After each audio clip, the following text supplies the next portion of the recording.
अगर नहीं भी पढ़े ना 10वां में, अगर एक बार देख लीजिएगा तो पक्का फूंक दीजिएगा इस तरह का सवाल का। इस सवाल में दिया हुआ है कि दो संख्याओं का अंतर जो है ना 26 है और एक संख्या दूसरी संख्या की 3 गुनी है, तो उन्हें ज्ञात कीजिए। यानी बोल रहा है दो संख्या है और दोनों का अंतर कितना है 26। तो माना कि लिख दीजिए, माना कि तो पहले माना कि लिख दीजिए, उसके बाद लिख दीजिए दो संख्या का अंतर है ना 26। तो पहली संख्या बराबर लिखिए x मानिए, पहली संख्या x मानिए और दूसरी संख्या बराबर y मानिए। पहली संख्या x, दूसरी संख्या y मान लीजिए। अब प्रश्न से क्या बोल रहा है हम उसको देखना है, प्रश्न से, यानी कि प्रश्न क्या बोल रहा है उस हिसाब से हमको देखना है। बोल रहा है दो संख्याओं का अंतर 26 है, यानी कि x और माइनस y, दोनों का अंतर कितना है 26 है, तो बराबर 26 लिख दीजिए। ठीक है, हो गया। उसके बाद क्या बोल रहा है एक संख्या दूसरी संख्या की 3 गुनी है।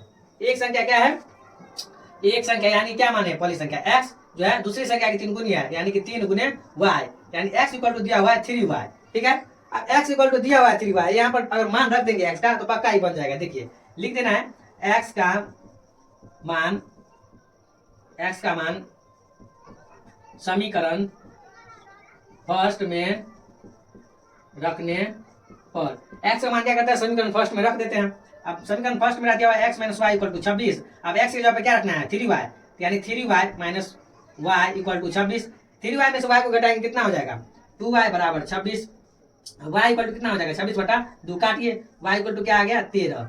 y का मान मेरा क्या आ गया, यानी इसके जगह पे क्या आ गया 13। अब बोल रहा है पहली संख्या भी निकालने के लिए ना, तो फिर से क्या करना है, यहाँ पर x इक्वल टू क्या है, x इक्वल टू 3y, तो x बराबर क्या हो जाएगा 3 गुने y के जगह पे कितना है 13, तो 13 लिखिए, यानी कि x इक्वल टू आ गया मेरा 13 39। यही एकदम सॉल्व करने के लिए बोला था, चुटकियों में बनाने वाला सवाल था।